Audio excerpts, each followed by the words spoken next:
if the defense wants you to believe that the victim assumed the risks, they've got a high burden.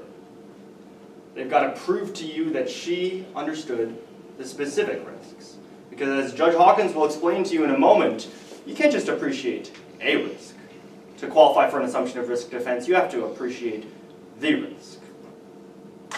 And what was the risk that Morgenfelder actually appreciated? Because Mr. Vapa mentioned clouds a lot. But were clouds what caused the crash? Did you hear evidence that clouds caused the crash? Members of the jury, no, you heard evidence that it was pilot error, that it was deviating off of the flight path, that it was flying into the mountains. That's what caused the crash. So even if Mr. Vapa is entirely correct, even if Morgenfelder appreciated all of the risks of clouds, that's not appreciating the risk that caused the crash. Members of the jury, what caused the crash was the pilot's fatal decision to deviate off course that he had planned, that he had promised to the fellows. Mr. Vapa said something interesting in his closing argument. He said, instead of focusing on the pilot, we asked you to focus on the passenger. And we know why Mr. Vapa doesn't want you to focus on the pilot.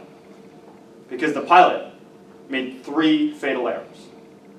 And it was only after the pilot broke the rules that his passenger paid with her life. Find Kohler Campbell liable for negligence. Thank you for your time.